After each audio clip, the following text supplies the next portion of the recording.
Hey, thanks for joining. I'm your host, Chris Gennaro. My co-host is Rizk, and today we have Anthony from Inoculation. How you doing? Good. How you doing? Thanks for having me on. Good. So let's just start about talking about your latest album, 2021, Celestial Protruity.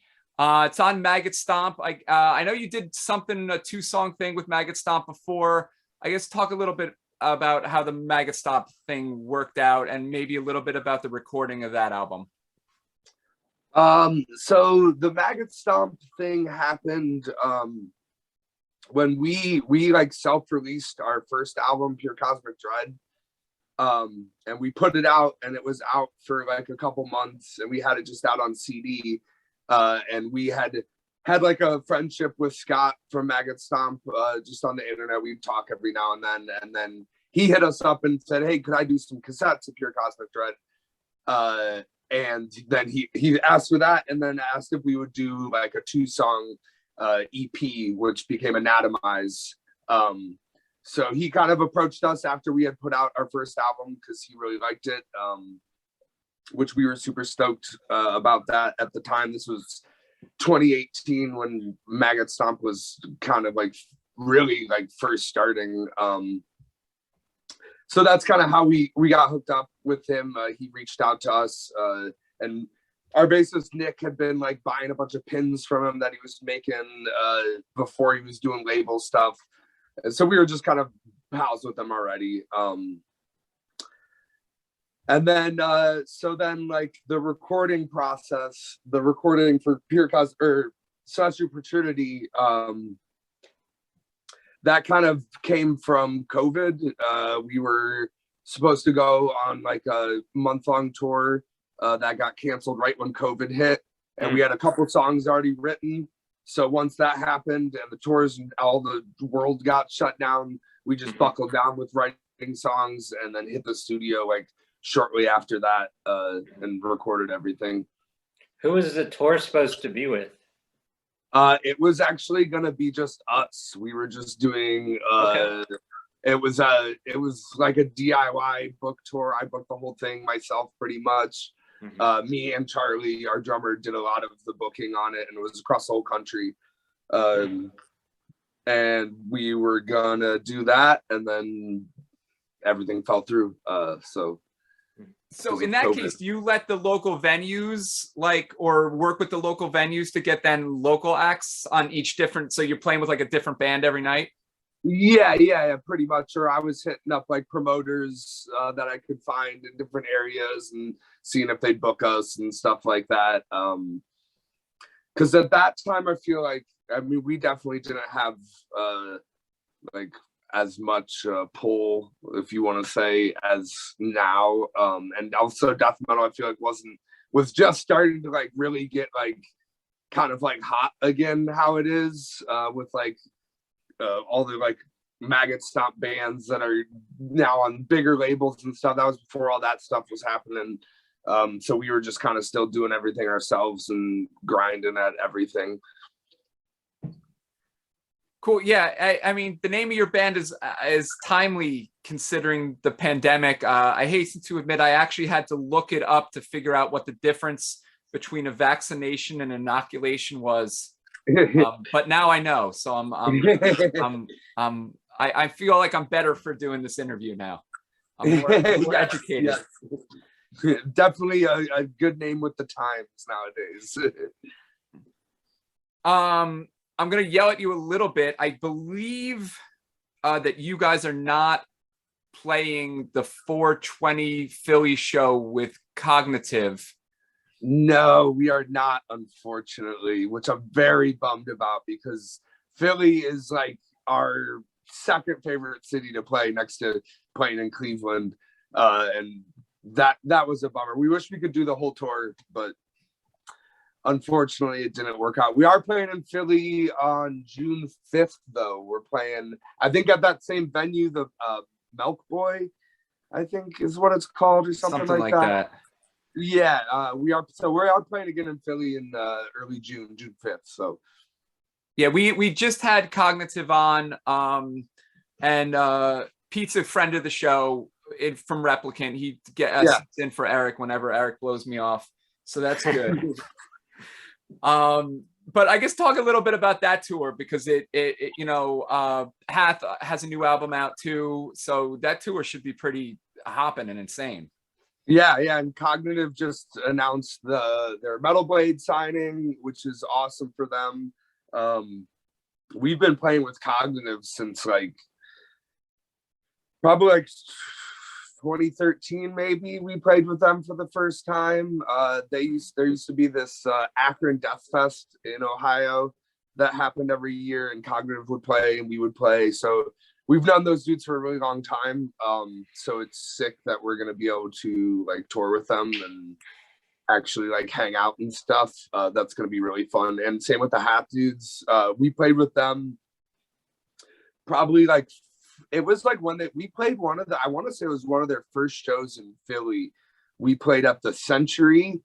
It was probably 4 years ago, maybe. And ever since then, we've been great buddies with them. So it's awesome that we get to do this tour all together. It should just be a big homie fest.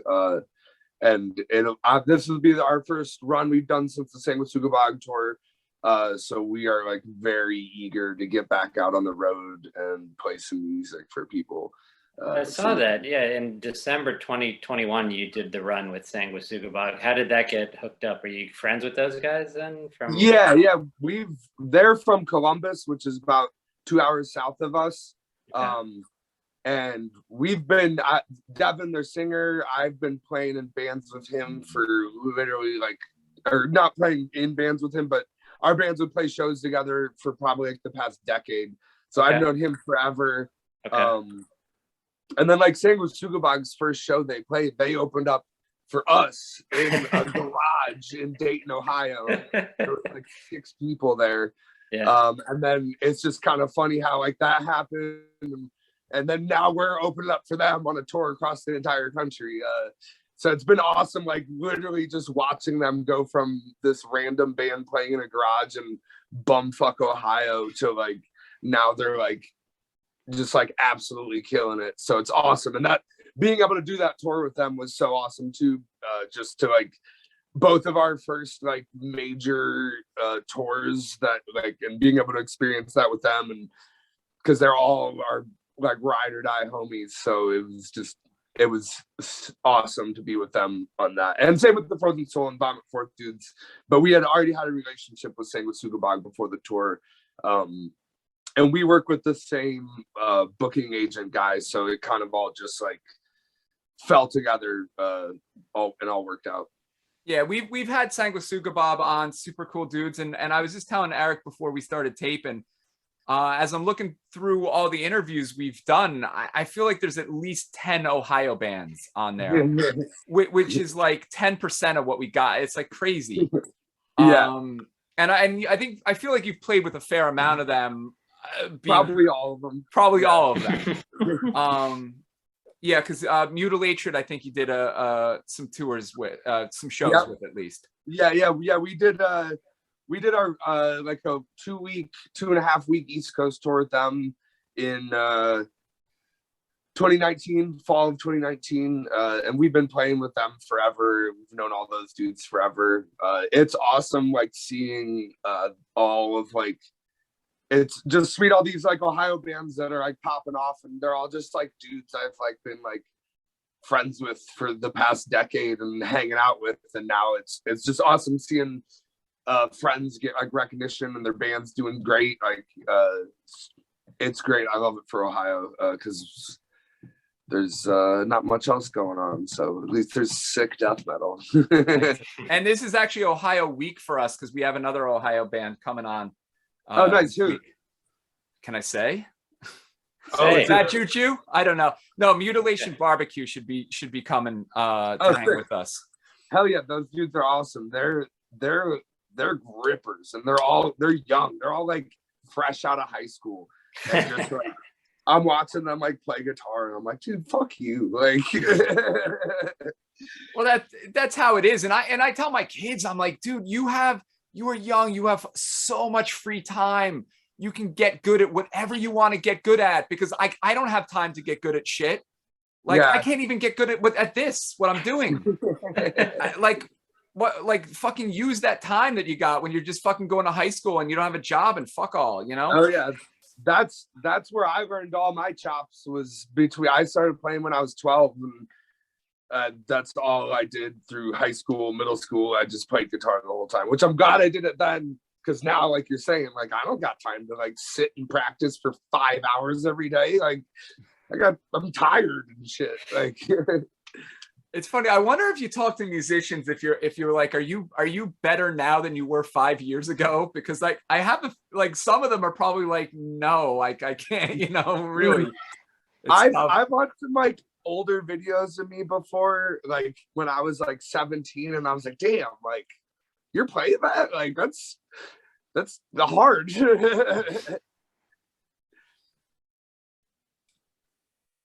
Sanguisuga Bob, another good segue into building custom guitars, which I feel like is every fucking kid's dream. I have guitar diagrams from like when I was in college. I was like, oh, I want to fucking build this guitar, and I bought a copy of Popular Mechanics that showed how to build a guitar, and I never fucking did any of it because I didn't have the tools to do any of that shit. But you're doing it. Yeah, I like it. It's fun, and just kind of started as like I said, I've been playing since I was 12. So like, and pretty much like once I started playing, I started like messing around and like taking apart the guitars and like seeing what was going on with them, and started like painting some guitars here and there, and slowly like just always messing with it, to it kind of snowballing into me building some guitars for myself, and then friends asking me to build them guitars, and then now I have like customers and stuff, and it's like becoming a thing that I'm like spending all of my time on. That's all I do now. You know what? Sometimes you got to go in the direction that the universe is pushing you. You know, you just got to go with it. Like that, your friend Nick from the name that I always fuck up. Yeah, yeah, I know what you're talking about. He was just like, yeah, I was fixing guitars, and then somebody was like, you're a guitar tech, and he's like, am I? And they're like, yep. And then fucking, you know, whatever, a couple months later, he's the guitar tech going on tours, like, you know, all over the world. Polylatros, I think that's the name of it. Oh yeah, Pyrolatros. Pyrolatros, yeah. Pyrolatros. Sorry, Nick, if you know, but it's still a plug, right? Even if I fuck up the name. Yeah, it's all good. Still counts. He still does work, so yeah, if you're in Colorado area, yeah, hit him up. Yeah, for sure. If you're watching this, yeah. What's the hardest part about building the guitars? The electronics, the woodwork, or the painting?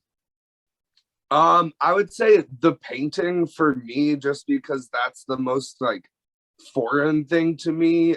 I've been like doing the electronics. That was like some of the first things that I was messing around with guitars, was like swapping out the pickups and fixing a jack and changing a volume knob, and then the woodworking stuff is, I've always like been like hands-on, and like I like work like blue collar jobs using tools, and my dad like built houses and stuff, and he would always like be making me help him and using power tools, so that was something I've always kind of been comfortable with.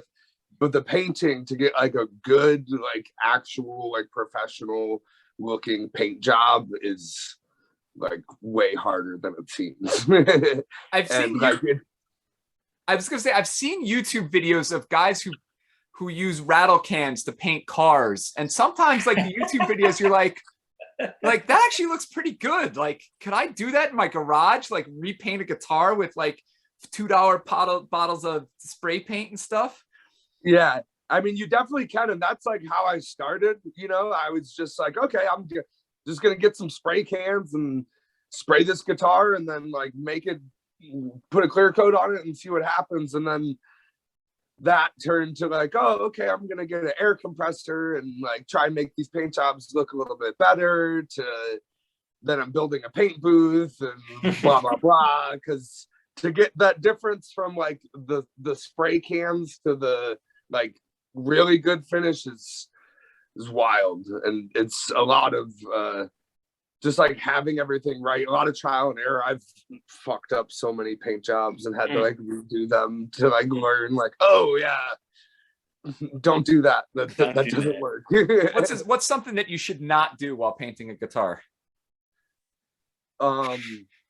Besides being a dusty room and I was gonna say that's a big thing, because when I first started painting, I was painting in the same like areas that I was like cutting and stuff. Oh no. So I would like have it like drying, and then I'd be like eager to work on stuff. So I'd start doing something else and just like not thinking. And then I'm like, oh, now there's like dust on this. This sawdust. Yeah.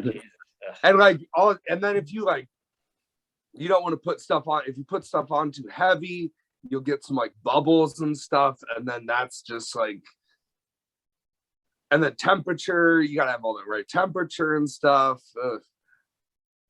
There's a lot of things. What's the price range? Like I know people probably have crazy ideas, and some people are probably like, oh, I just want like whatever the basic. Like, what's the price range for a custom guitar?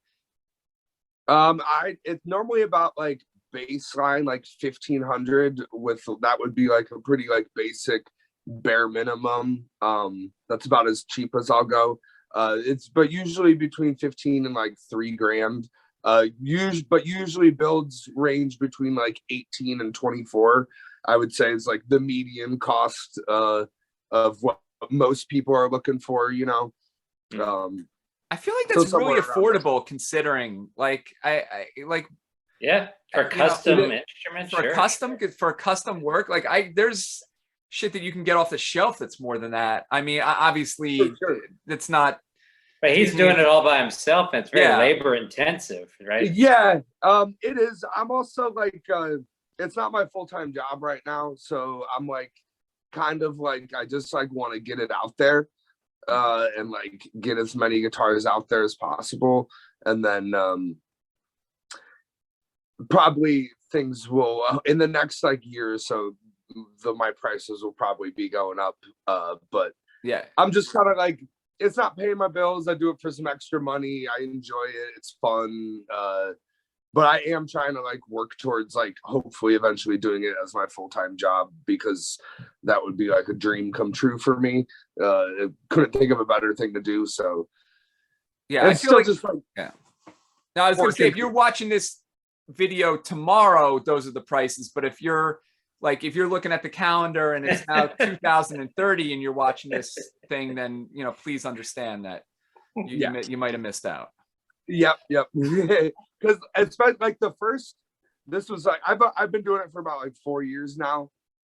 And the first couple builds I did for other people, I just told him, I was like, just give me the like cost of like what I'm like, the cost of materials. Cause my first like couple builds were all my like homies. So I was just like, I'm like, I don't know, this could turn out terrible. Like, like just to be honest with you, I've never done this before, so it might be bad. But thankfully, they all were very happy with them, and I've been riding on it. So I've just been continually getting better at it since then. And I really, really dove into it like 3 years ago, and now it's like I do band stuff, and then I'm in the garage working. And one more question before we get back to inoculation. I saw a meme that really offended me at one point, and I need your take on it. It said, despite popular belief, pointy guitars do not sound better than regular guitars. And I was like, I am not sure that is true. False. It's false. False, right? Yeah. Okay. Pointy guitars always sound better. Okay. Have the point. I always want a guitar that looks like, especially the headstock, I want it to look like it can murder somebody. You know, that's cool. Okay. I'm glad that you validated my point of view on that. Like, if nothing else, like I thank you for that. Yes, you are correct in your thinking there, sir. Okay. back to Inoculation. You guys have a few videos out, but they're not for the new album. They're for there's I think 2 for the first LP and 1 for the single. We do actually. We have 2 that are on the newest album, Celestial Opportunity. Oh, I did not find them. Shit, sorry. So I got to look for those.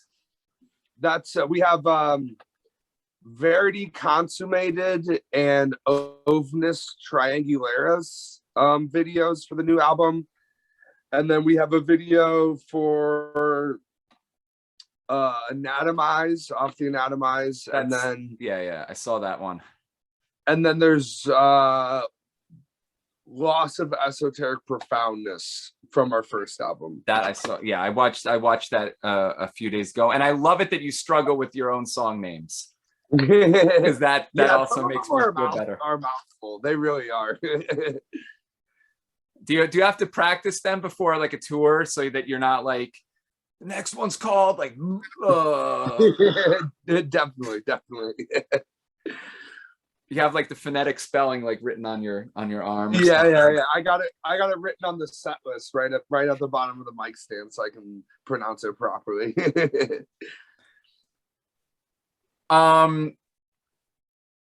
So you're replacing Replicant on the tour, which is also ironic because you did a 4-song split with them and Cryptic Shift, which I believe was put together by the dudes in Astral Tomb. I think. Yes. Okay. Correct. So, yeah, we are playing. There's one like crossover show. When the tour comes to Canton, Ohio, we are playing that show as well with Replicant. So there's going to be one show where we're playing with Replicant, which is awesome. I'm glad we get to at least play with them on one show.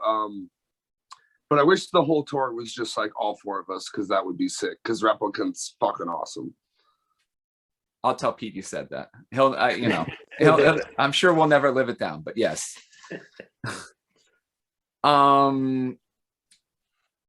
Cool. Here's a question. You mentioned one of your. First off, I've seen a couple of your interviews. I'll put them in the description so I get everybody gets their due credit and stuff. I did see one note that you were like kind of into jazz. Yes. If I'm let's say I'm a metalhead, what are some jazz albums that are not necessarily metal jazz albums, but what do you think is going to be the most accessible for me as like a metalhead who wants to listen, who wants to give jazz a chance? I would say like anything Al Di Mola does, or anything that blanking on the name of the band. They released an album called Romantic Warrior.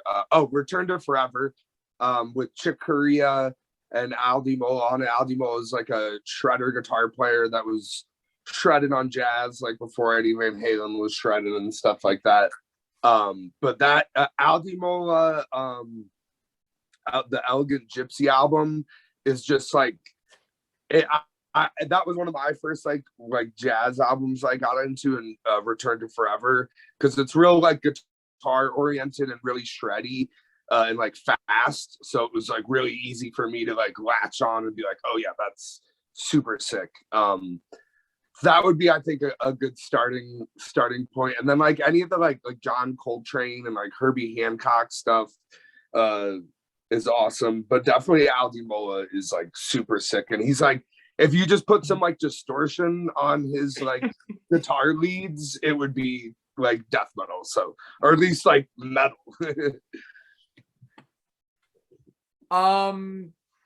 Let's talk about what you got planned for you. Obviously, you're going on the tour that we've been talking about. What do you have planned for the future? So we have 5 new songs demoed out right now. And then once we get back from the tour, we are going to probably finish writing like the rest of this album we're currently working on. So that'll probably be going on in the summer, and hopefully we're gonna maybe record in the summer. and then we have a tour in the fall that we're doing that I can't talk about, but it should hopefully be announced soon. Okay. With a cool opening band or a cool headlining band? It's a cool headlining band. Okay. Yeah. That I'm very, very excited about, that I wish I could tell you about, but I can't. Why don't you give us the label so that we can all try to get, like, that's not too much, right? Is that too much? That's probably not too much. Metal Blade. Metal Blade. Okay. Is it cognitive? No. Yes, it is. We are going on tour with them, so yes, but no. This one, that's gonna be in the fall. So hopefully we'll have album number 3 at least like recorded by the end of the year is hopefully the goal. And then maybe like 2023 or something. So we'll be busy writing a lot of music, and we'll be touring a lot too. Yeah, I made a big gaffe during the Cognitive interview because I missed their Facebook post when they announced that they were on Metal Blade. Right. That was kind of a big thing. I remember reading that a couple places. Yeah. Well, I wasn't on that interview though. I was. Yeah, you weren't on that interview. Eric would have saved me and would have stopped me from embarrassing myself. Unfortunately, Rob signed on early, so I couldn't talk to Pete where Pete might have been able to save me. And instead, I wouldn't say I embarrassed myself, but I definitely had to catch shit for the whole rest of the interview about fucking that up. So yeah, they certainly, both of those two had a fun time fucking with me for the entire time. Good. So I will not assume that what label you are on for your next album. Why don't you just let me know what you're thinking the label will be for your next album? And if you made a Facebook post about it, I saw it and I'm just testing you. What ours will? Yeah. Maggot Stomp. Okay, there we go. So for sure, he's our boy. That's good. So then Scott's got a new CD to plan out for next year. I'm sure he's like super stoked about that. For sure. Let's see. Got a note here that your album was recorded by the guy from Nunslaughter. Yes. Noah Buchanan. He has done all of he's done our past 3 recordings. And once we started working with him, he's like the best. He's so good, and we like vibe with him really well. We're friends with him outside of that, so it's just a good vibe recording with him, and he's got a great setup. He makes everything sound so good, so he's kind of like our guy now, and he's who we go to for everything.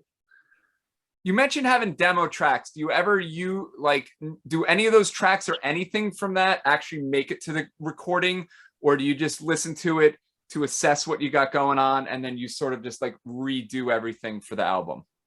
It'll be like that. It's just, we just have demos just for us to like listen to and kind of like vibe out the songs, and maybe like change some things here and there. And a big thing for writing vocals, because we always like write all the music first, pretty much. We do always write the music first and then throw vocals on after. So it just helps to have like somewhat of a better recording than like a phone audio recording. We have like a little recording set up at our practice spot with drum mics and stuff, so we just pull together some like bullshit recordings, but they never get used for the actual thing. It's never that good. Yeah, I wish I had a digital audio workstation when I was in high school, because and I'm sure, Eric, you recorded plenty on a boombox, but it was like you did the 2 fingers, right? The record and play, and then actually some people had the 4 tracks, but they weren't very advanced either, though. No, and I think the 4 tracks, because I think we borrowed one once. I think they would actually some of them, the lamer ones, or maybe this was all of them, it would record on an actual, like just a regular cassette. Yep. And then you'd get the left channel, the right channel on the forward and backward portion of the tape. Mm-hmm. And then that was it. It was just, it literally was on a regular cassette. Yeah, it's on a regular cassette. Yep. I remember that. Yeah. It's like old school Tascam. But now, yeah, it's come so far, right? Or Fostex or Tascam was the old school jams for sure. Yeah, and now everybody wants cassettes again. Oh yeah, it's interesting, the resurgence of the cassettes. Mm-hmm. Yeah, for sure. Just a funny story. I remember we signed up to record with this guy, and he was like, well, we have, what was it? We have 24 tracks, but you're only paying for 12. And so like, we're like, okay. So he's like, you know what? He goes, for that part, we should do something else, but it would require a 13th track.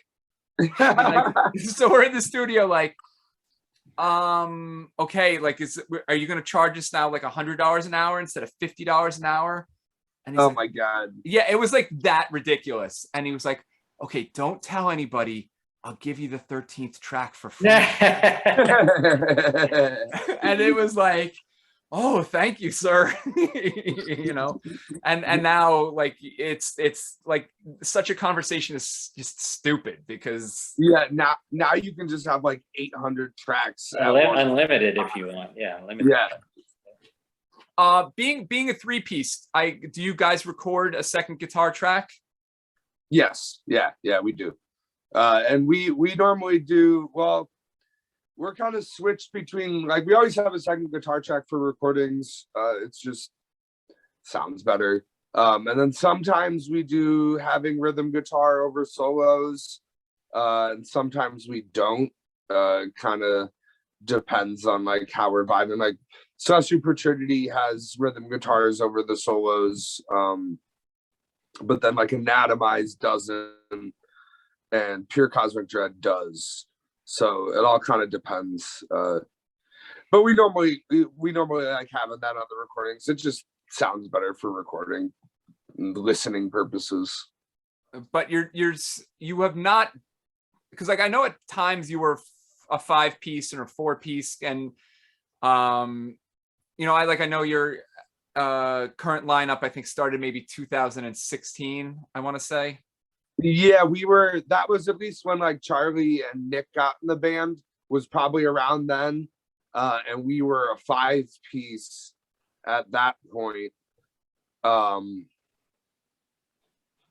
then that just slowly turned into a 3-piece, which was the best outcome, really. We all like got locked in once we became a 3-piece, because it's just like you and 2 other dudes just jamming, so it's just easy to like get things, and you're all on the same wavelength, so it's easy to come up with things. And we all had the same common goal, and that what we wanted to do with everything, so it all really worked out when we got down to being the 3-piece. I guess I'll ask about Abraded now.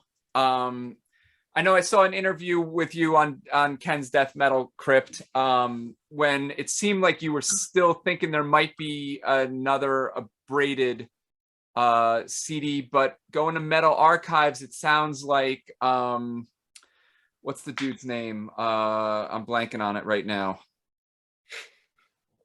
The guy who you used to play with, who was in Abraded, Patrick.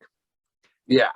It seems like Patrick has found other guys, maybe, so that Abraded is going to continue. Yeah. You. Okay. Yeah, that's like weak ass Abraded.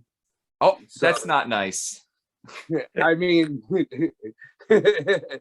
well, to be fair, I don't think they have anything out yet, right? With the new members. No. Okay.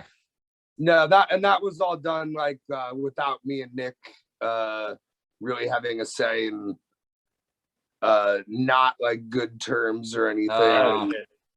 Yeah, and he like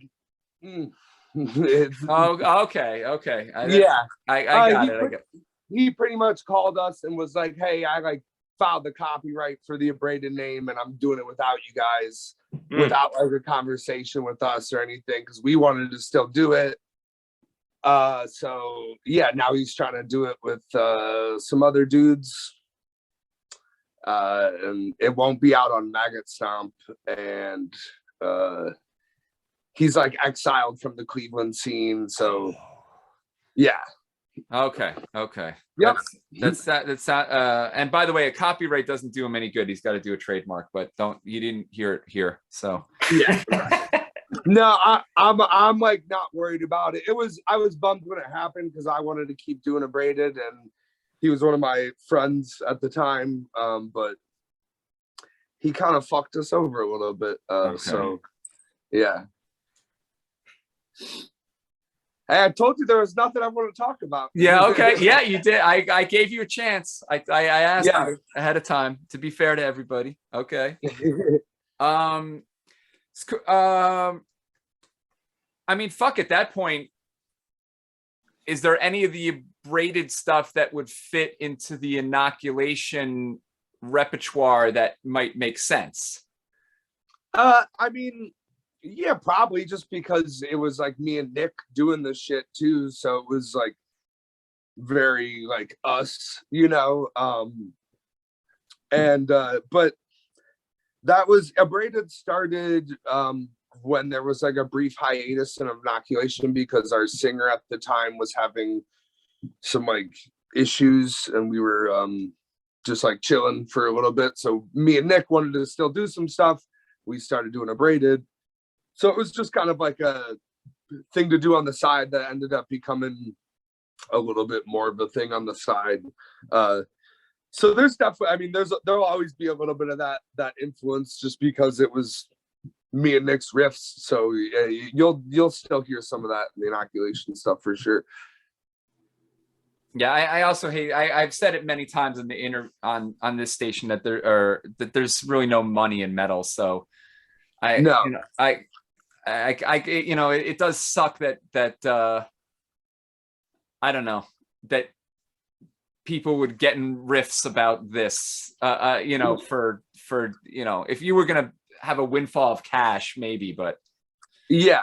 And anybody who's like trying to do like death metal to make money, you're like doing it for the wrong reason, and people are gonna see that. Like it's just like most people who are into death metal just like love playing death metal and like go broke to play death metal. I've spent so much money then like been broke because of like, oh yeah, we gotta buy a van, we gotta do this, we gotta spend this money on recordings that no one cares about, and like, oh, this is sick. Like I'm broke, but like, yeah, playing a death metal band, this is awesome. I think Eric, it was like, wasn't it Sulaco who came on and they were like, yeah, we actually spend more money on our band than we make, for sure. And I was like, really part-time too. So I was like, oh, that sucks. And that dude has toured with some bigger bands, but it's just like it's fucking rough to do that stuff. Yep.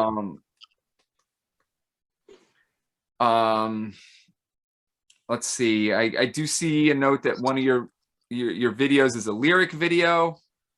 Mm-hmm. We have a lyric video. Yes. I don't know who keeps talking people into doing lyric videos. They're easy to do, though. They're easy to do. That's why. Are they easy to do? Is that what it? Yeah, that's why people do them. Yeah. Yeah, I think we gave a dude like $40 to do it. I see. I would have given the dude $40, and then I would have paid him another 20 to take the lyrics off of it and just run it as is. That's funny. We only did the one, and that was a while ago. I don't think we're doing any more lyric videos. Well, yeah, the Anatomica video like has a lot of really cool filters on it though. So I thought that was like kind of an interesting way to do like something a little bit above the standard, like, rehearsal video. Like it was a little bit more interesting. Yeah. Thank you.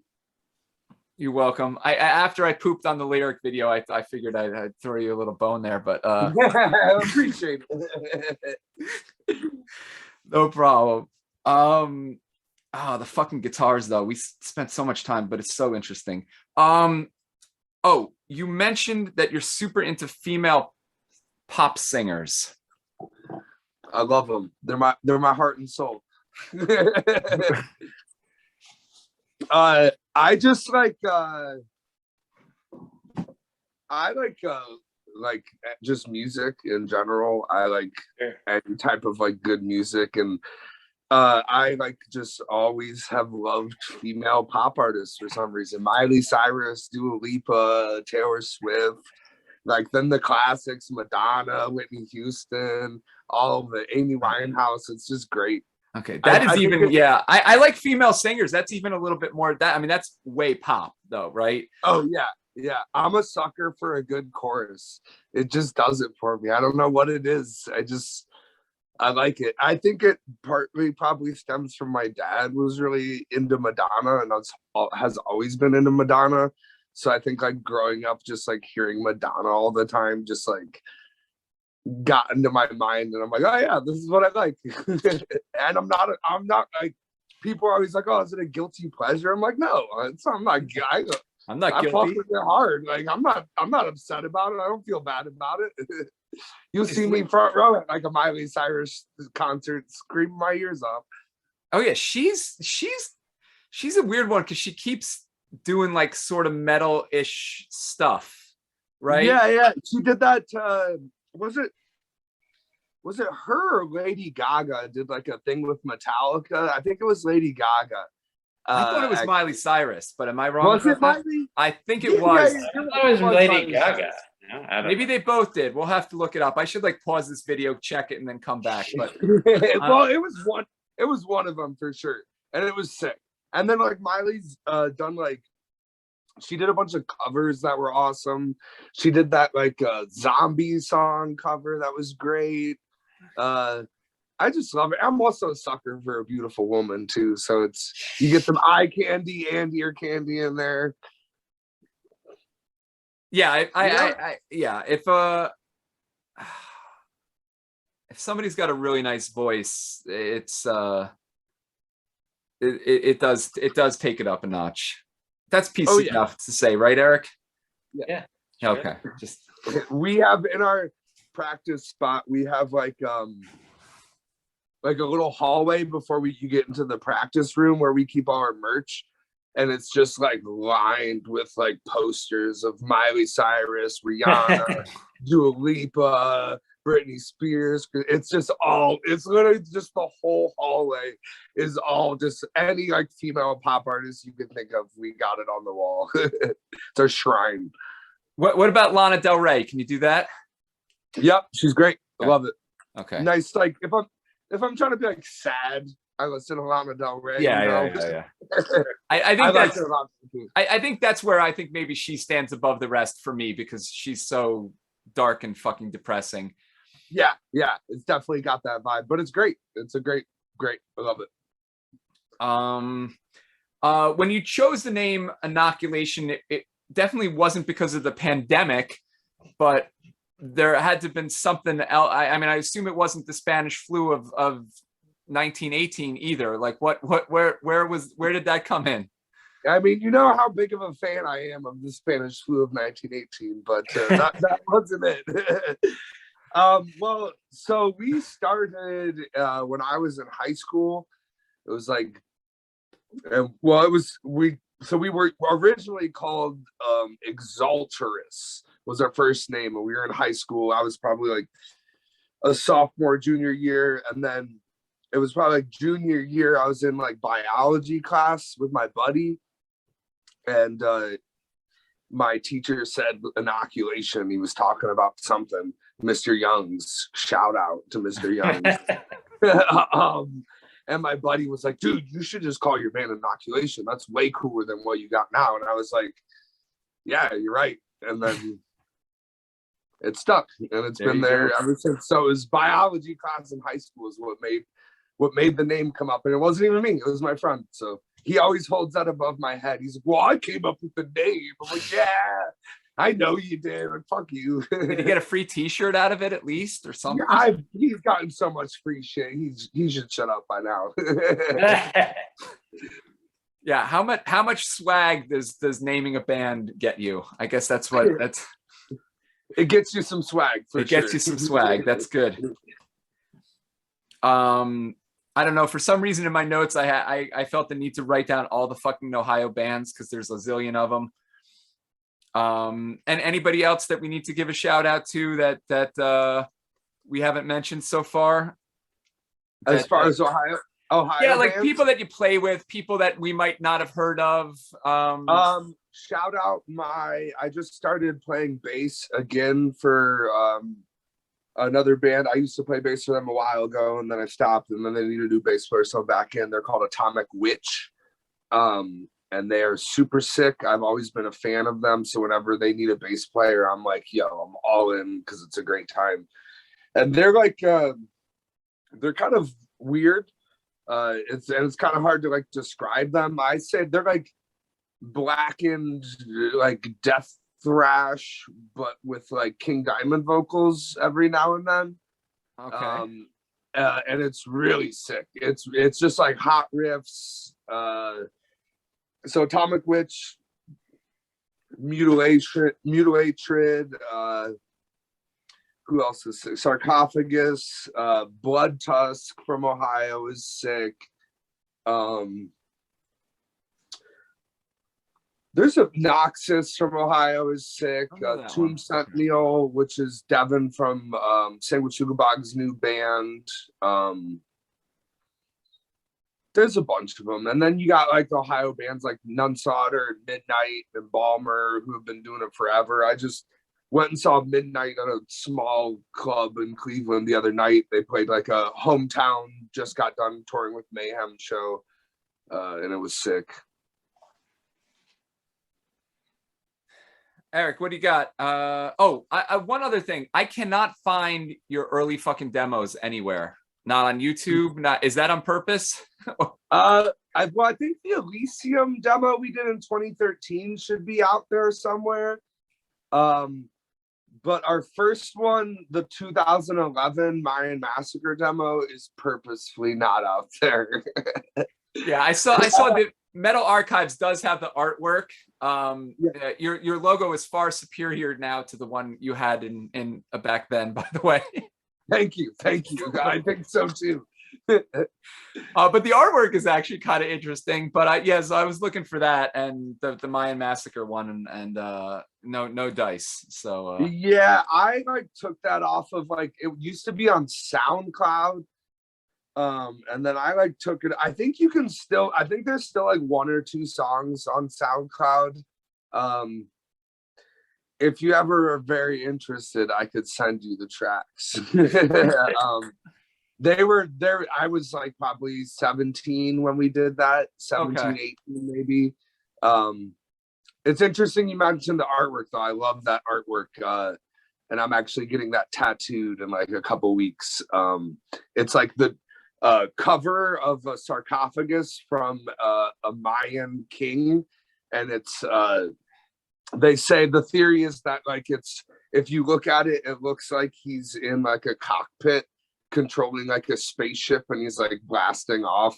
So it's like an ancient alien conspiracy thing, Sure. Which runs deep with us, very deep. Sure. Alien conspiracies? Yep. Okay. I got a friend that likes aliens and Bigfoots, so yeah, I'm sure. Yeah, I've heard a lot of these things. So yes.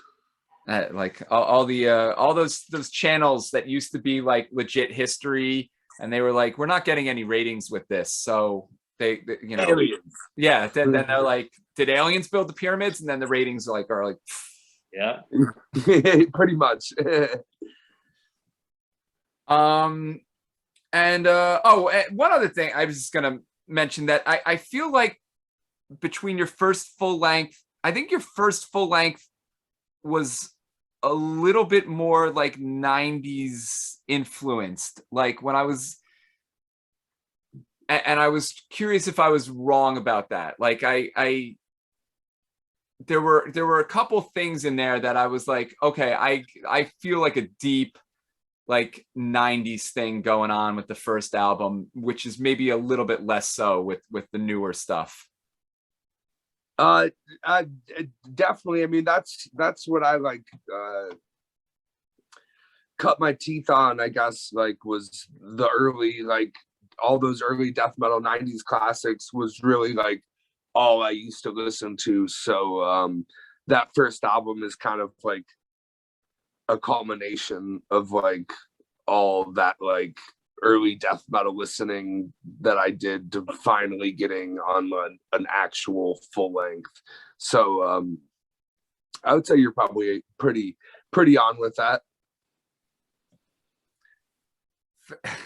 Okay, there I figured something out. No, I'm just Yeah, that 90s death metal is, it don't get better than that. Like no matter what new death metal bands are doing, that's sick and I love, but you just can't beat like Gorguts Considered Dead, like, or Pestilence Consuming Impulse. Like you're just not. It's the best. I never got to see Pestilence. Actually, they're still doing stuff. They're still doing stuff. Yeah. Yeah, they keep putting out albums, and I think oddly, I mean, I don't know if they're rescheduling it. They were supposed to play New York like before the pandemic hit, but then that hit and it got canceled. But I mean, they might come back. Who knows? Because they're still doing stuff. They keep putting out. I think they put out an album not too long ago, within the past like year or two. I think they put out a new album that I remember like was kind of sick. Okay. I won't name names, but I sometimes there's bands that I used to love in the 90s and the late 80s. More like the late 80s bands than the 90s bands. And some of them are like getting sort of back on that bandwagon. I can think of two in particular. And I can't do the new stuff. And I might have liked it in 87, but in 2022, not as much. Yeah, sometimes you're almost just like, did you really have to put that out? Like, yeah, so I guess that's the question, Eric, or if I'm Anthony, feel chime in too, obviously. If I missed a band that I didn't get to see in the 2000s or in their glory years, whatever that was, does it still count if I see them 20 years too late? I think it's all right. Yeah, it's okay. It still fills that void. Do it. Yeah. Okay. That's your only chance you're gonna have. I guess. Yeah, you know what? I passed up on Celtic Frost once because the tickets were like $60, and I was tired from work too. That was probably more of it. But I was like, fucking $60 for a show these days that I know I would have paid 15 for. Maybe that's just me being cheap, but I was like, $60 is it was just a little rough. But it does suck though. I've seen some of the like an older band that I never got a chance to see, and I was like stoked to see them, and then like you see them and you're just like, that was disappointing. Yeah, that could happen too. Of course. Yeah, that was when I saw Razor. It was disappointing, honestly. Okay. But it was still sick, but I was definitely like, oh man, that's just like not like what I was expecting, I guess. Yeah, ironically, I feel like there are bands that are on both the lists of best shows I've ever seen and worst shows I've ever seen. And that's a hard thing to do, like to be that like, and I've seen a lot, I mean, whatever, it's not, I've seen just to be like that top 10 and then that bottom 5 is like that's rough. They're just covering all the bases. Anyway, I think we're about time. I hope we still got most of our audience still here and still interested, and I'll leave you wanting more. So Eric, anything?